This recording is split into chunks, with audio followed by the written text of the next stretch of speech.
A special thank you to each of our subscribers who make this channel possible. Here's today's story.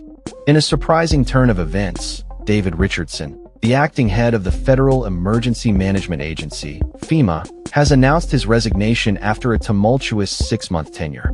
This marks the second time in just a few months that President Donald Trump has appointed an interim official to lead the agency, raising concerns about the stability and effectiveness of FEMA during a critical hurricane season. Richardson's departure comes amidst a backdrop of criticism regarding his leadership style and decisions, particularly during the deadly Texas floods in July, which resulted in the loss of 130 lives.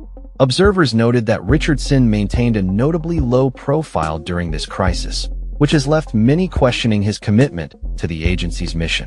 Furthermore, in a shocking admission just weeks before his resignation, Richardson stated he was unaware that the country was in the midst of hurricane season, a remark that baffled both staff and critics alike.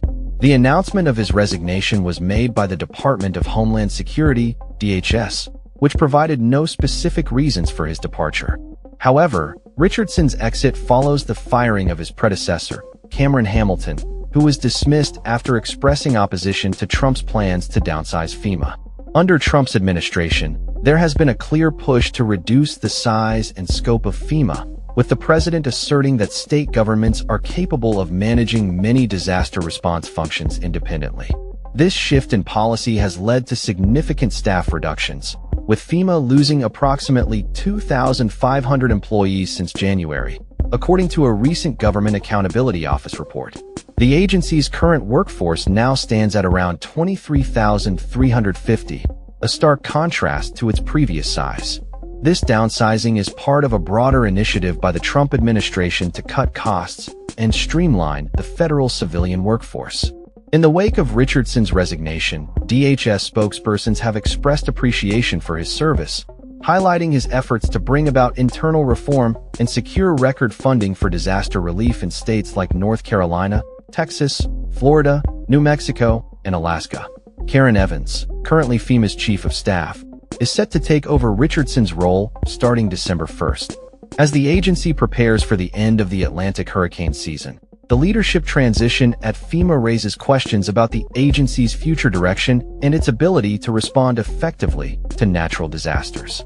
Many are watching closely to see how Evans will navigate the challenges ahead, particularly in light of the ongoing criticisms of the administration's approach to disaster management.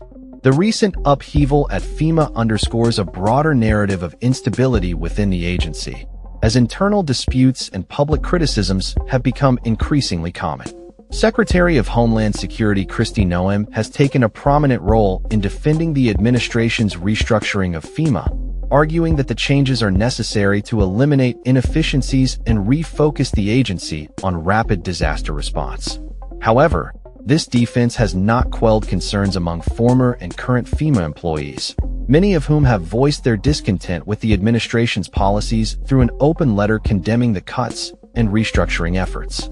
Noem's response to these criticisms has been to label them as the grievances of career bureaucrats resistant to accountability, suggesting that the administration's goals are aimed at creating a more agile and effective disaster response force.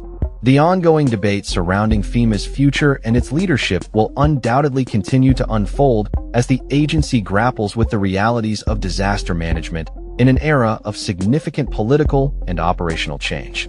As Richardson steps back into the private sector, the question remains, what will be the lasting impact of his brief tenure on FEMA's ability to serve the American public during times of crisis?